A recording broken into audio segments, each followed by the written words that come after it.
ಇದು sir RSS ನಿರ್ಬಂಧದ ಬಗ್ಗೆ ಪ್ರಿಯಾಂಕ್ ಅವರು ಮಾತಾಡಿದ್ದಾರೆ, ರಿಜಿಸ್ಟ್ರೇಷನ್ ಬಗ್ಗೆ ಪ್ರಶ್ನೆ ಮಾಡಿದ್ದಾರೆ ಸರ್. ಹೌದು, ಯಾವುದೇ ಈಗ ಸಣ್ಣ ಕಿರಾಣಿ ಅಂಗಡಿ ಮಾಡಿದ್ರೆ ನೀವು ರಿಜಿಸ್ಟ್ರೇಷನ್ ಮಾಡಂತೀರಾ, ಸೈಕಲ್ ಪಂಚರ್ ಅಂಗಡಿ ಮಾಡಿದ್ರೆ ನೀವು ಅದಕ್ಕೆ ರಿಜಿಸ್ಟರ್ ಮಾಡಂತೀರಾ, ಮತ್ತೆ ಈಗ ಒಂದು ದೊಡ್ಡ ಸಂಸ್ಥೆ ಆಗಿ ರಿಜಿಸ್ಟರ್ ಮಾಡಬೇಕಲ್ಲ, ಕಾನೂನಲ್ಲ ಅದು.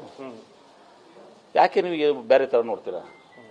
ಒಂದು ಕಿರಾಣಿ ಅಂಗಡಿಗೆ ರಿಜಿಸ್ಟ್ರೇಷನ್ ಮಾಡ್ಕೋಬೇಕು, ಮತ್ತಿಷ್ಟೆಲ್ಲ ಇದ್ದಾಗ ಮಾಡಲೇಬೇಕಲ್ಲ, ಸಂವಿಧಾನ ಕಾನೂನು. ಹಾಗಿದ್ರೆ ನಾವ್ಯಾಕೆ ಮಾಡಬೇಕು? ನಮ್ದು ಒಂದು ಸಂಸ್ಥೆ ಅದಪ್ಪ, BED ಸಂಸ್ಥೆ, ನಾವು ರಿಜಿಸ್ಟ್ರೇಷನ್ ಮಾಡ್ಲಾದ ನಡೀತದ?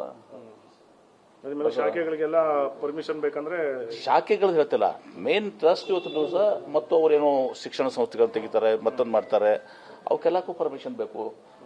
ಹಣ ಎಲ್ಲಿಂದ ಬಂತು, ಎಲ್ಲಿಂದ ಹೋಯ್ತು, ಎಲ್ಲನೂ ಬೇಕಲ್ಲ.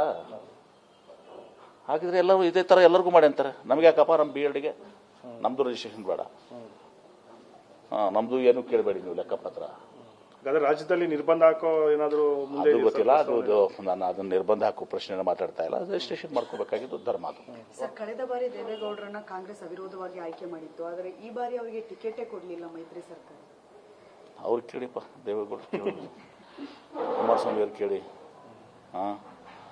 ದೇವೇಗೌಡರು ಹಿರಿಯರು, ನನ್ನ ತಂದೆಯವರು ಭಾಳ ಆತ್ಮೀಯ ಸ್ನೇಹಿತರು ಏನ್ರಿ. ಅವರು ಇನ್ನೊಂದು ಅವಧಿಯಲ್ಲಿ ಇರಬೇಕಾಗಿತ್ತು, ಕರ್ನಾಟಕ ರಾಜ್ಯದ ಜ್ವಲಂತ ಸಮಸ್ಯೆಗಳು ದನಿ ಎತ್ತಬೇಕಾಗಿತ್ತು.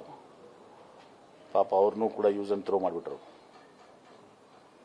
ಇನ್ನು ಮುಂದೆ ಹೆಂಗೆ ಬರ್ತದೆ ನೋಡ್ಕೊಬೇಕು. ಕುಮಾರಸ್ವಾಮಿ ಅವರು ಎಚ್ಚರದಿಂದ ಇರಬೇಕೇನು? ದೇವೇಗೌಡರಿಗೆ ಹೆಂಗೆ ಮಾಡಿದಾಗ ಕುಮಾರಸ್ವಾಮಿ ಅವ್ರು ಬಿಡ್ತಾರ? ಅಂದ್ರೆ ಸರ್, ಕುಮಾರಸ್ವಾಮಿ ಅವರು ತಮ್ಮ ಪ್ಲೇಸ್ ಭದ್ರ ಮಾಡ್ಕೊಳ್ಳೋದಕ್ಕೆ ರಾಜಿ ಆಗಿದ್ದಾರಂತನ? ನನಗೆ ಗೊತ್ತಿಲ್ಲಪ್ಪ, ಅದು ಹಂಗಿಡಿದಾರ ನಿಮಗೆ. ಆಗಿರ್ಬೋದು, ಆಗ ಬರಲ್ಲ ಅವರು. ಅದು ಕುಮಾರಸ್ವಾಮಿ ಅವರು ಅವ್ರ ತಂದೆ ಕೈ ಕೊಟ್ಬಿಟ್ರೆ ನಾಗೈತೀಗ. ಕುಮಾರಸ್ವಾಮಿ ಅವರು ದೇವೇಗೌಡರು ಕೈ ಕೊಟ್ರ ರಾಜಿ ಆಗೋಕೆ? ಮತ್ತೆ ನೀವು ಹೇಳಿದ ಪ್ರಕಾರ ಅದೇ ಹಿಂಗಲ್ಲ, ನಾನಂತಿಲ್ಲ, ನೀವೇಂದ್ರಿ ರಾಜಿ ಆಗಕ್ಕೆ ಹಿಂಗೆ ಮಾಡ್ಕೊಡಿದಾರ ಅಂತೇಳಿ.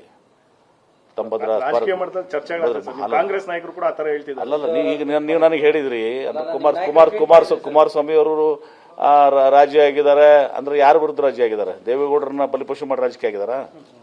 ಗುಡ್, ಮತ್ತೆ